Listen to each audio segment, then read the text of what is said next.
Yeah, 70 believers dead. 70 Christians have been found beheaded in a church in the Democratic Republic of Congo. This is a devastating attack on believers in the northeast of the country. Joining me this afternoon, I have the absolute honor and privilege of chatting to Pappy, who is an activist, an author, and the founder of Focus Congo. Pappy, good afternoon to you. Thank you for taking the time and joining me today and chatting about such a sensitive topic.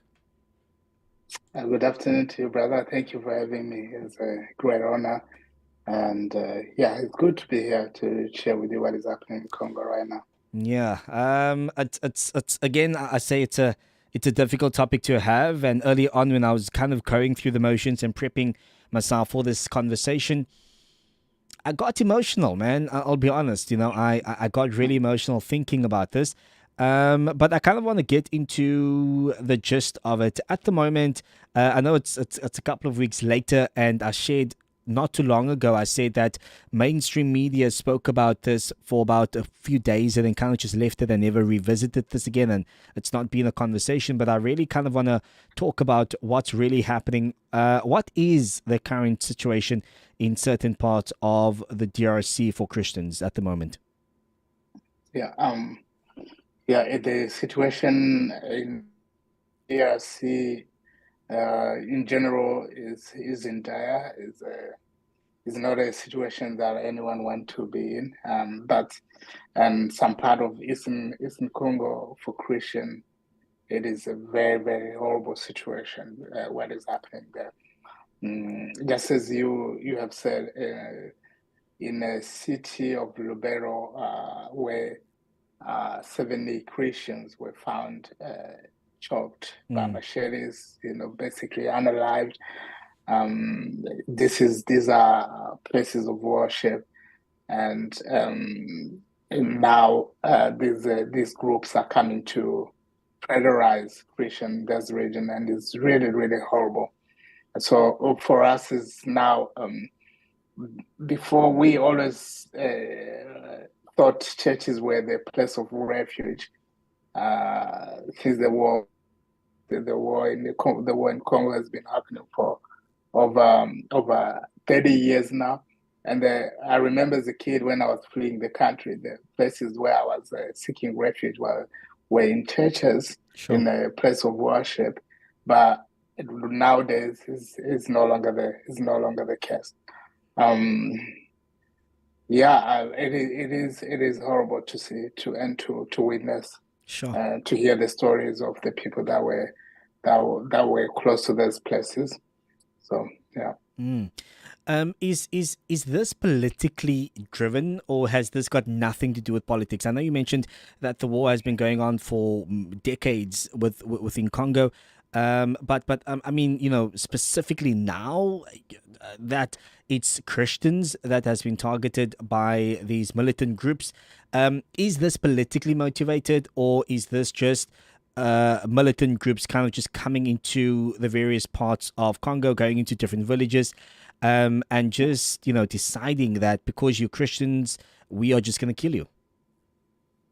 I think personally, I think they're both. I can't really. I can.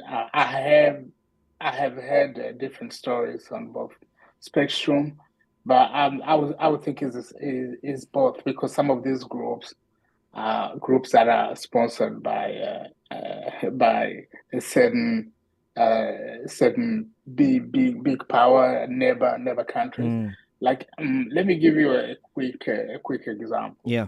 In May last year, there was bombs that were thrown into displacement camp that left the lives of 40 people dead, and most of those people are children.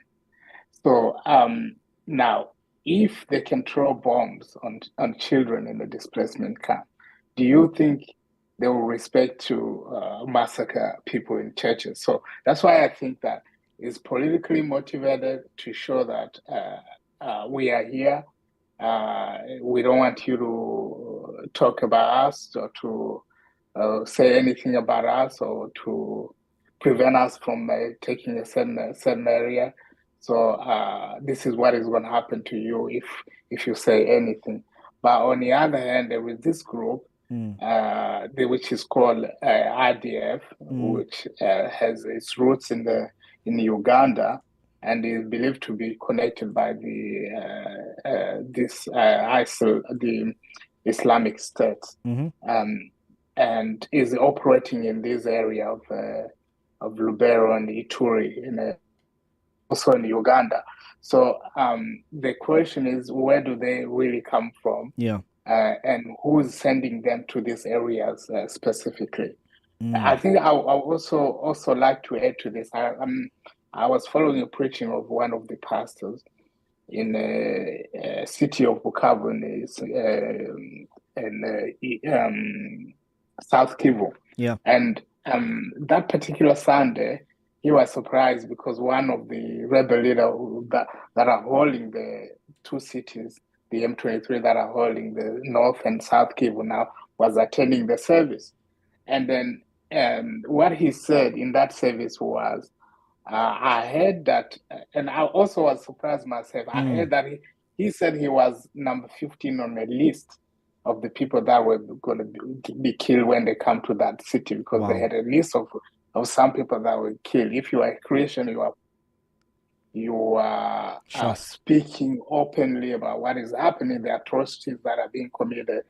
They will definitely take your life because they don't want you to speak again. And I'm not even saying that they are only the rebels that are doing that. Christians are targeted on both ways. Mm. Even on, I would say also the government, the rebels, everyone is targeting. If you're saying something against them, against anyone who's committing atrocities or corruption, you are a target for those people. And this pastor went openly and said this, and he said, "We are here, and we will never go anywhere because God has called Sure. us here." And he told this rebel leader, he told him that your father used to attend this church, and we know you as a little child, so we don't know what you're coming to do. If you came to liberate here, you have to come by peace, not rising us or not killing us. So it was a bold stance, this pastor, to be able to say this openly in front of thousands of people. But you understand, this is what is happening. And he tell them this: if this happens, I know that you people are the one who had done it. So where am I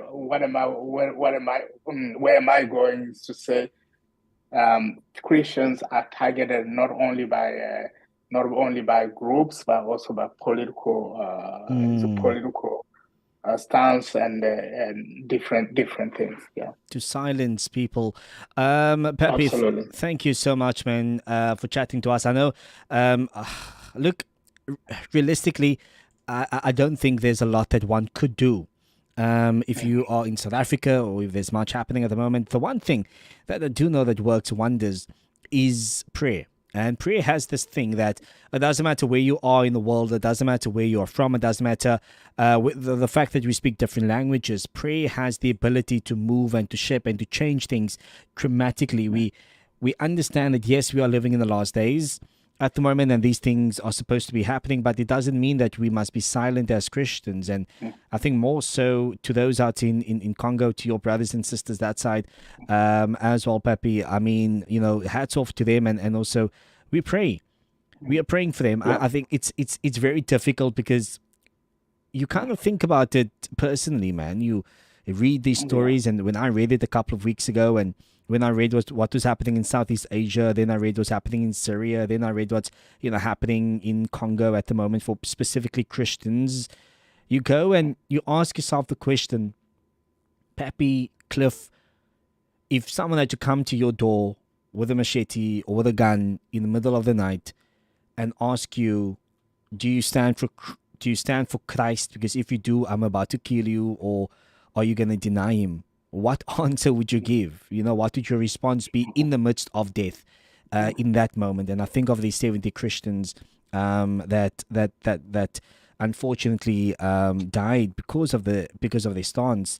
It makes you go and ask yourself these personal questions. Thank you for speaking to me this afternoon. Really appreciate it. Cliff, there is this friend of mine. Mm. We were talking today. Prayer is powerful.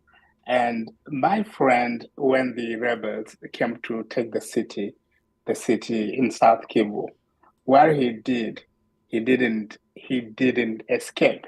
So he remained behind, and he said he wants to be the down place where there are the Goliaths and all of these things. Because I mean, you have this community of believers that are wondering what they're gonna do. Yeah. And so for me, the encouragement came from my friend who's pastoring a church there in South Kivu. His name is Nicholas. And obviously, the good thing, he studied in South Africa. And to really listen to him and so that he didn't run away, even when the bullets were flying around, he remained behind. He wanted to be the Daniel in a time where it is very difficult and no one wants to see. But I also want to, when I see this situation, and as I've been watching open door stories, and so they go to this a country predominantly Muslims country, but now it's happening in Congo. And when you look Congo and West South Africa is not far away. It's pretty close. So we have to really stand in prayer together as believers, whether in Congo or South Africa, wherever we are as believers, and pray for the people of Congo, because what is happening in Congo is not a human, and it's only prayer that can change it. 100%. Most people are looking for answers in different things, in the NGOs, in different places, but we can only seek the answer in the one who gives true answer and true hope, and that is our Lord Jesus Christ. So that's what I believe. 100%. Pappy, thank you for your time. And I know that our listeners that are tuned in all over South Africa, but also all over the world right now, are definitely going to be keeping those people in Congo in prayer at the moment. But for today, have yourself a lovely afternoon. Thank you for taking the time out and chatting to me. Yeah, thank you. Thank you so much. Wow, what a conversation. That was Pappy this afternoon, chatting to us this afternoon about what's happening in Congo, a difficult situation. Nonetheless, you can catch the full interview and conversation live on Facebook as well.